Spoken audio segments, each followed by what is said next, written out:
Hello there, welcome back. Today I'm going to talk about a Hammer box set. This is Volume 3 Blood and Terror.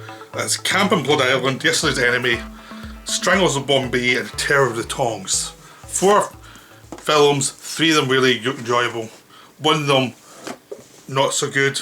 It's a nice set. You get the films, this indicator, you get the films with individual covers that are all wonderful. The box is nice. The ironic thing is the box covers the film. It's the worst. It's the box set. It's kind of easily the worst one, easily the worst offender. I mean, these were films made in Britain, right? So with a lot of British actors in like yellowface, basically, because it's set in Asia. So there is an element to them that is a bit dodgy. But it shouldn't take away from the fact that there's some really good films here. It's just there's 1 or 2 of them that in hindsight they should have had more Asian actors. Right, I'm going to just cover them 2 at a time because they're kind of separate. Well, one set's more fantastical Hammer and one set's more realistic. I'll start with the realistic ones. The Camp on Blood Island is a very controversial film that I really enjoyed. It's it hasn't really been shown on TV for a long time because the yellow face of it. Michael Ripper, who's a famous Hammer actor in yellowface, and he's so obviously not Asian in any possible way that it looks really absurd. But other actors doing the same thing. Basically what happens is these 2 have directed by Val Guest, who directed Quatermass series as well. He's a good solid director. He did The Day That Caught Fire. He's a good director. Later on in his career he made dodgier films, but these films at this time, this period, he really knew what he was doing. So Camp on Blood Island is basically about basically Andrew Morell plays a guy who knows the war's about to end, but he's in a prison camp in Asia run by these war criminals who know basically when they announce the war's ended, they're going to kill everybody in the camp because they already know that they're going to be tried for war crimes. So if they do that, it basically it's like, what they're going to lose anyway, they're going to get tried, might as well just go all out. So basically they're trying to not let the people know, the Japanese know that the war's ended until the Allies can come in and liberate the camps. So they're trying their best to make sure that they don't know that the war's over. So that's the setup, and from that setup you see the cruelty to the Japanese, because there's 2 camps, there's the male camp and the female camp. People are starving to death in both, people have been treated horribly in both, and it's a suspense of as will the Japanese figure it out in time and what's going to happen when they figure it out. And it's one of those ones, it was taken too seriously as historical when it wasn't historical. There was a lot of problems with the Japanese treatment of British troops in these camps, but they didn't all happen in one camp, and they happened over time. So there was not one big camp that was this brutal the way this film progressed. Yes, but this film is pulp. It's a what-if story. It's a thriller based on the idea of what there's a really horrible Japanese camp. That's it. That's what it's about. It's a thriller. Ultimately, you shouldn't take it seriously as this is exactly what happened in the Japanese war camps. It's not that. It's a thriller. It's like a race against time. The Japanese are the villains, the British are the heroes, and it shows you what the British have to do to survive, which is pretty brutal at times. They lose people. They go through hell trying to escape from this place, and they have to fight back eventually, because obviously the Japanese will find out that the war's over. And it's like some people, there's some friendly fire involved and stuff. It's like a lot of brutality happens, but it's pulp. So I was watching the extras, and even the people in the extras seem to be not to get the idea that they're talking about pulp film. You shouldn't. You can't really treat. It's not so obviously not a serious film about serious historical film. It's pulp film. That's it. But it caused controversy. But it was a big hit. And even people that commentated in this one say they don't know why, because it was grotesque.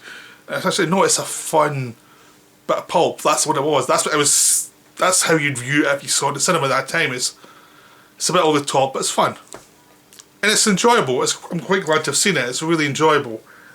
It's hyperbolic, but it's enjoyable. This one, Yesterday's Enemy, starring Stanley Baker, is much better. It's also Val Guest. It's the film made after Cameron Blood Island, as he's trying to make amends for the controversy.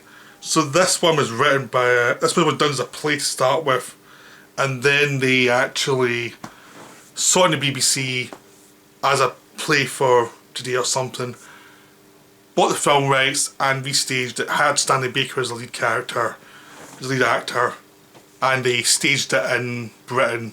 And basically what happens here is they're behind enemy lines, this British troop in Pacific War. They find out that there's going to be an attack that's unexpected from the Japanese that will cause a lot of havoc for them. And you have to get this information back to the front line, even though their troops have been decimated. Like, there's so many wounded. And it's like, what do? Do you just leave the wounded to die, or do you accept your fate and you're all probably going to die? So Stanley Baker plays a guy who has to make a lot of bad decisions, and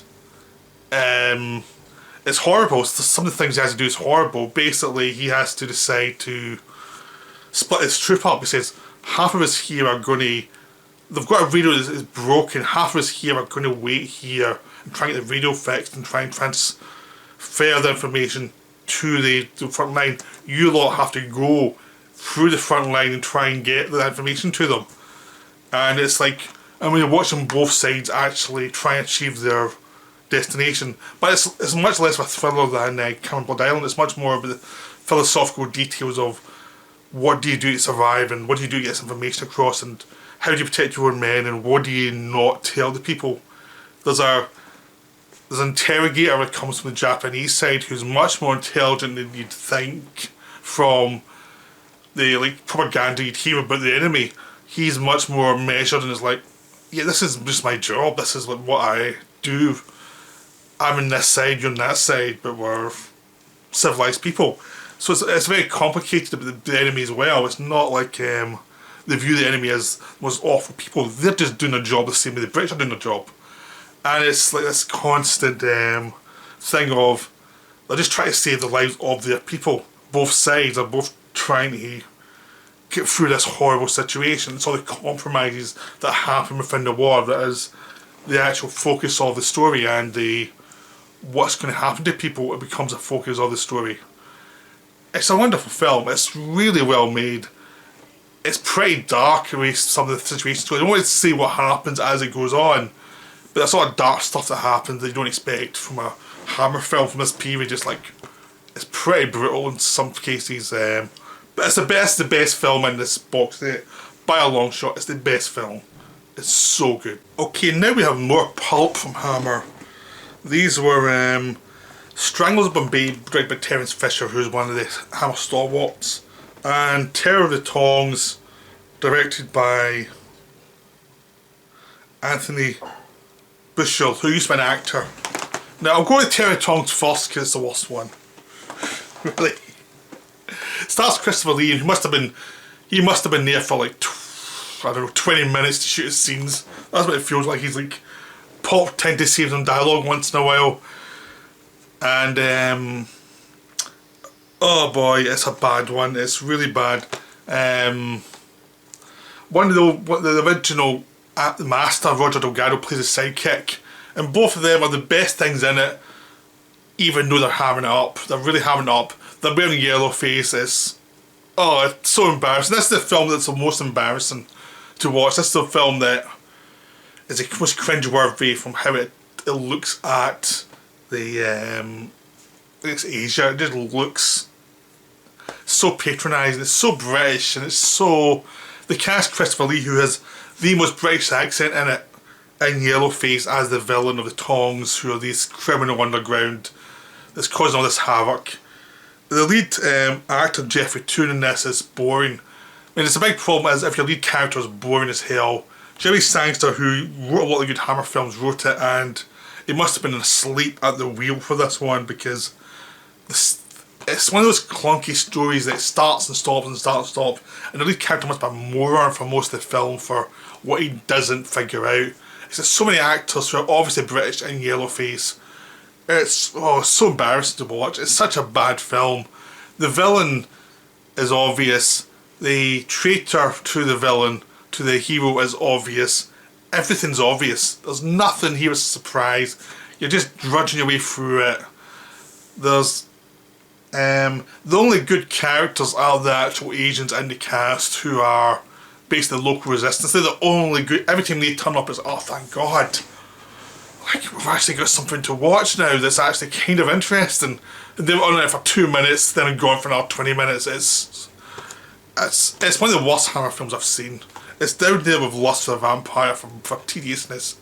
I mean, it's well shot. I mean, it's nicely shot and everything, but the script's terrible and it's boring. It's really boring, and it should have been good because the Tongs are a good subject for a film, but they just messed it all up. So now the final one, The Stranglers of Bombay. This is another one of the highlights of the box. This is wonderful. This is in black and white, and it's so good. It's based on the Kali cult, which are these the Kali were this cult believed in a certain goddess, and who would strangle people and who would kidnap people and bring them up to be in their cult. They'd strangle people who were non-believers. They wanted to build a cult. They eventually had to be put down by the British. And this is like a fictionalisation of it. And basically, Guy Rolfe is the lead actor in it. He's really good in this film. He was also in the Yesterday's Enemy as a priest. He's very good in both films. This is a film where all the characters are well defined. They're clear who they are. They know, you know why everyone's doing everything. They've got some good villains. Roger Delgado shows up again as a sidekick to the villain. There's also another traitor to the hero in this one. There's quite a few traitors to the hero. You can figure out who they're going to be, but what they do and how they do it is interesting. So even though you can figure it out, it's still what they're going to do with that information. It keeps it interesting. The atmosphere is wonderful. The black and white adds a lot of terror to it. The Kali are scary. They're intimidating figures because they're true believers. The hero actually has logic to what he's doing, and he's mostly destroyed by by bureaucracy. Like the bureaucracy of the British Empire who don't believe the Kali exist, and how the villains use that bureaucracy to actually slow everything down so they can keep growing and doing what they want to do. So he has a lot to face up to. Some people die who you do not expect to die, who seem decent people who do not have it coming, which is really good for a film because it shows that all bets are off. People switch sides as the film goes on. People actually have vendettas. People actually have motivation, and it all ends in a really good way. I mean, it's just a wonderful. This is a way you do pulp. If you're going to do pulp from a historical perspective, this is how you do it. You know, 90 minutes long. You have a decent character. You cast it well, and you watch them go through hell for 90 minutes against these villains who are completely out of their minds but dedicated to a cause. And you watch why he's slowed down by bureaucracy. It's really well done. It's highly recommended. This box set is, despite Terror of the Tongs, which is worth having for how bad it is, the other three are really worth seeing. You get some nice extras in this box set. They're all well done. It's just a really good box set. I highly recommend, because the Stranglers, Bombay and Yesterday's Enemy are both top class Hammer. These are top level Hammers. This is like the top 10% of the Hammer output. These are so good, and they're better than some of the more famous Hammer films. Which one is it? The Camp Blood Island is a good fun bit of pulp. Yes, it's slightly offensive, but it's enjoyable pulp. And Terror of the Tongs is terrible. So it's a really good box set. I highly recommend it. I urge you to go and get it before Indicator sells out, because these box sets do sell out.